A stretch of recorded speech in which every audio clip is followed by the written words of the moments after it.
Perhatikan bahwa cinta yang besar dan pencapaian yang hebat melibatkan risiko yang besar.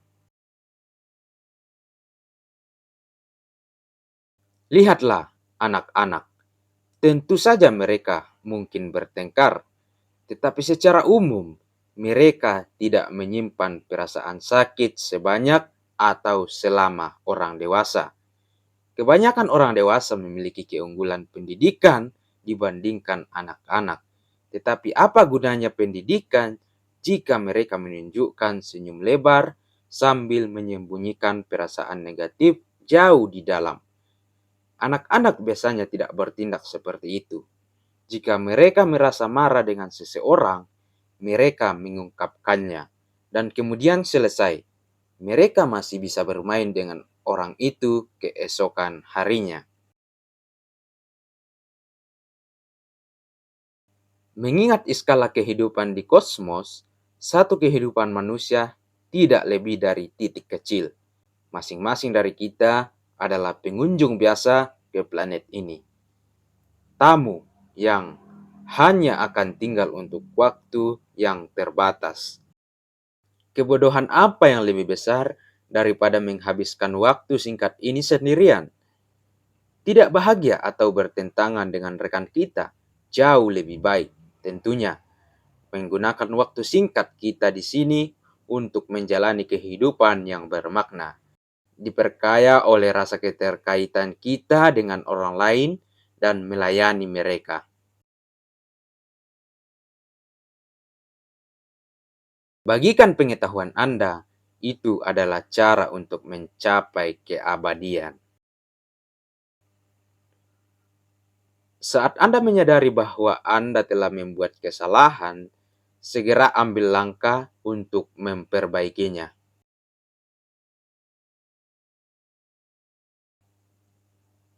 Mari kita coba mengenali sifat berharga setiap hari. Kedamaian dunia harus berkembang dari kedamaian batin. Perdamaian bukan hanya sekedar tidak adanya kekerasan.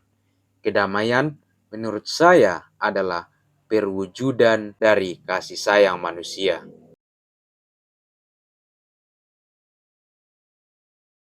Semua penderitaan disebabkan oleh ketidaktahuan. Orang-orang menyakiti orang lain dalam mengejar kebahagiaan atau kepuasan mereka sendiri. Belas kasih bukanlah urusan religius, ini urusan manusia, bukan kemewahan. Ini penting untuk kedamaian dan stabilitas mental kita. Ini penting untuk kelangsungan hidup manusia.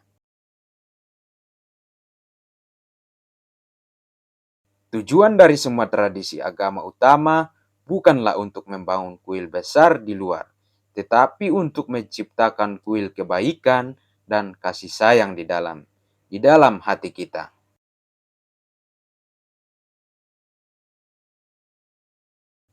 Satu masalah dengan masyarakat kita saat ini adalah bahwa kita memiliki sikap terhadap pendidikan seolah-olah itu ada untuk membuat Anda lebih pintar, membuat Anda lebih cerdik. Meskipun masyarakat kita tidak menekankan hal ini, penggunaan terpenting dari pengetahuan dan pendidikan adalah untuk membantu kita memahami pentingnya terlibat dalam tindakan yang lebih sehat dan mendisiplinkan pikiran kita. Penggunaan yang tepat dari kecerdasan dan pengetahuan kita adalah untuk menghasilkan perubahan dari dalam untuk mengembangkan hati yang baik. Makhluk yang menghuni bumi ini, baik itu manusia atau hewan, ada di sini untuk berkontribusi masing-masing dengan caranya sendiri-sendiri untuk keindahan dan kemakmuran dunia.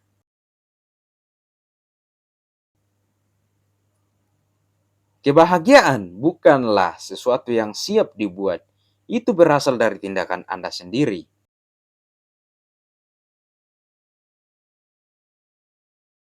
Sikap yang benar-benar belas kasih terhadap orang lain tidak akan berubah meskipun mereka berperilaku negatif atau menyakiti Anda. Saya tidak tahu apakah alam semesta, dengan galaksi, bintang, dan planetnya yang tak terhitung jumlahnya, memiliki makna yang lebih dalam atau tidak, tapi paling tidak, jelaslah bahwa kita manusia yang hidup di bumi ini menghadapi tugas untuk membuat kebahagiaan. Hidup untuk diri kita sendiri, oleh karena itu, penting untuk menemukan apa yang akan menghasilkan tingkat kebahagiaan terbesar.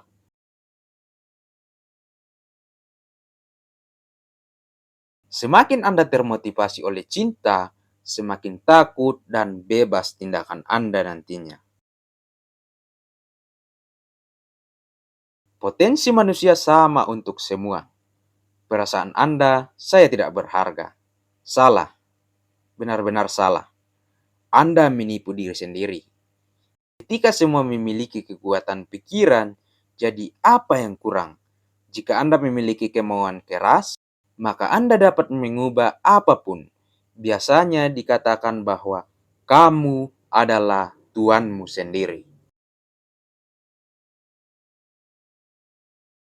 Baik stasiun luar angkasa maupun pikiran yang tercerahkan tidak dapat terwujud dalam sehari. Teman lama meninggal, teman baru muncul. Ini seperti hari-hari, hari tua berlalu, hari baru tiba. Yang penting adalah membuatnya bermakna. Teman yang berarti atau hari yang bermakna.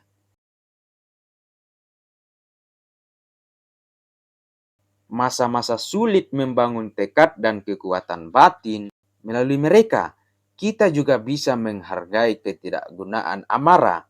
Alih-alih menjadi marah, peliharalah kepedulian dan rasa hormat yang dalam terhadap pembuat onar, karena dengan menciptakan keadaan yang sulit seperti itu, mereka memberi kita kesempatan yang tak ternilai untuk mempraktikkan toleransi dan kesabaran. Bersikaplah baik jika memungkinkan, itu selalu mungkin. Menaklukkan diri sendiri adalah kemenangan yang lebih besar daripada menaklukkan ribuan orang dalam pertempuran. Teman baik yang menunjukkan kesalahan dan ketidakkesempurnaan serta menegur kejahatan harus dihormati seolah-olah dia mengungkapkan rahasia dari suatu harta terpendam. Saya tidak akan mengusulkan kepada Anda bahwa cara saya adalah yang terbaik. Keputusan terserah Anda. Jika Anda menemukan beberapa hal yang mungkin cocok untuk Anda, maka Anda dapat melakukan eksperimen sendiri. Jika ternyata tidak ada gunanya, maka Anda dapat membuangnya.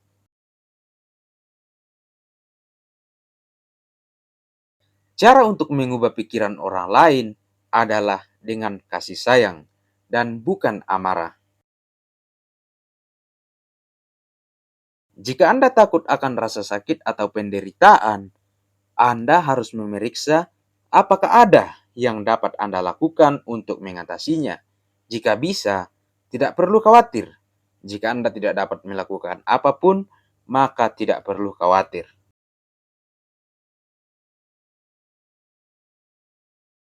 Daripada bertanya-tanya, mengapa ini terjadi pada Anda? Pertimbangkan, mengapa ini terjadi pada Anda. Pikiran yang disiplin menuntun kebahagiaan. Dan pikiran yang tidak disiplin menuntun kependeritaan. Dalam praktik toleransi, musuh seseorang adalah guru terbaik. Karena kita semua berbagai planet bumi ini, kita harus belajar untuk hidup harmonis dan damai satu sama lain dan dengan alam. Ini bukan hanya mimpi, tapi kebutuhan. Kemarahan atau kebencian itu seperti kail nelayan, sangat penting bagi kami untuk memastikan bahwa kami tidak tertangkap olehnya. Terlepas dari apakah kita orang percaya atau agnostik, apakah kita percaya pada Tuhan atau karma? Etika moral adalah kode yang dapat ditaati setiap orang. Kebahagiaan tidak selalu datang dari pengejaran. Terkadang itu datang saat kita tidak menduganya. Ketika kita dimotivasi oleh belas kasih dan kebijaksanaan, hasil dari tindakan kita bermanfaat bagi semua orang, bukan hanya diri kita sendiri atau kenyamanan langsung. Saat kita mampu mengenali dan memaafkan tindakan bodoh di masa lalu, kita mendapatkan kekuatan untuk menyelesaikan masalah saat ini secara konstruktif. Saya percaya tujuan utama hidup kita adalah mencari kebahagiaan. Apakah seseorang percaya pada agama atau tidak? Apakah dia percaya pada agama itu atau agama ini? Kita semua mencari sesuatu yang lebih baik dalam hidup. Jadi, menurut saya, gerakan utama hidup kita adalah menuju kebahagiaan. Belas kasihan adalah radikalisme di zaman kita. Jika seseorang memiliki senjata dan mencoba membunuhmu, masuk akal untuk menembak balik dengan senjatamu sendiri. Perdamaian tidak berarti tidak adanya konflik. Perbedaan akan selalu ada. Damai berarti menyelesaikan perbedaan ini melalui cara damai, melalui dialog, pendidikan, pengetahuan, dan melalui cara manusiawi. Kita perlu belajar bagaimana menginginkan apa yang kita tidak miliki untuk mendapatkan apa yang kita inginkan untuk mendapatkan kebahagiaan yang stabil dan stabil. Melalui kekerasan, Anda mungkin menyelesaikan satu masalah, tetapi Anda menabur benih untuk masalah lain. Di mana ketidaktahuan adalah Tuhan kita. Tidak ada kemungkinan perdamaian sejati. Kedamaian batin adalah kuncinya. Jika Anda memiliki kedamaian batin, masalah eksternal tidak mempengaruhi rasa damai dan ketenangan batin Anda. Tanpa kedamaian batin ini, tidak peduli seberapa nyaman hidup Anda secara materi, Anda mungkin masih khawatir, terganggu, atau tidak bahagia karena keadaan. Anda tidak boleh membenci mereka yang melakukan kesalahan atau hal-hal yang merugikan. Tetapi dengan belas kasih, Anda harus melakukan apa yang Anda bisa untuk menghentikan mereka, karena mereka merugikan diri mereka sendiri, serta mereka yang menderita karena tindakan mereka.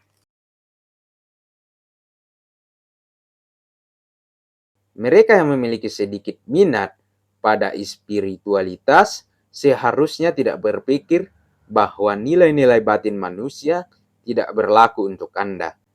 Kedamaian batin dari pikiran yang waspada dan tenang adalah sumber kebahagiaan sejati dan kesehatan yang baik. Kecerdasan manusiawi kita memberitahu kita emosi mana yang positif dan bermanfaat, serta mana yang merusak dan harus ditahan atau dihindari.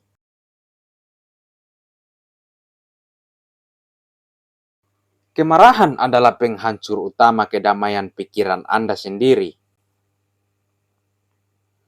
Hanya ada satu hal penting yang harus Anda ingat, dan biarkan itu menjadi panduan Anda.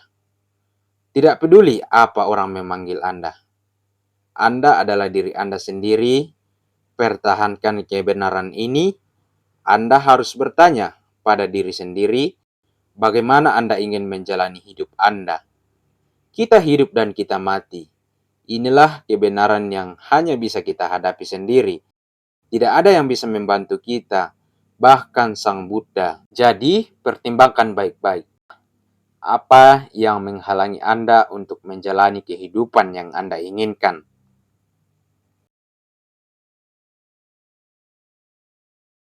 Belas kasih secara alami menciptakan suasana yang positif, dan sebagai hasilnya, Anda merasa damai dan puas.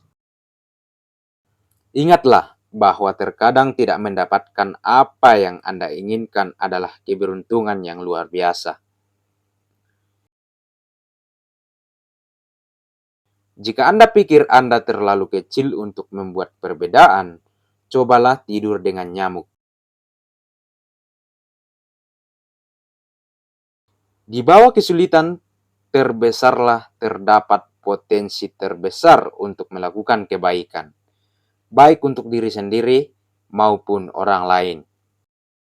Saya mengalahkan musuh saya saat saya menjadikan mereka teman saya. Pengalaman kuno kami menegaskan di setiap titik bahwa segala sesuatu saling terkait. Semuanya tidak dapat dipisahkan.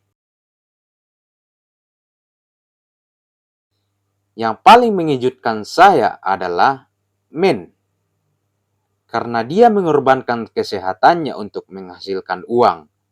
Kemudian dia mengorbankan uang untuk memulihkan kesehatannya. Dan kemudian dia begitu cemas tentang masa depan, sehingga dia tidak menikmati saat ini. Hasilnya adalah dia tidak hidup di masa kini atau masa depan. Dia hidup seolah-olah dia tidak akan pernah mati. Dan kemudian dia mati karena tidak pernah benar-benar hidup.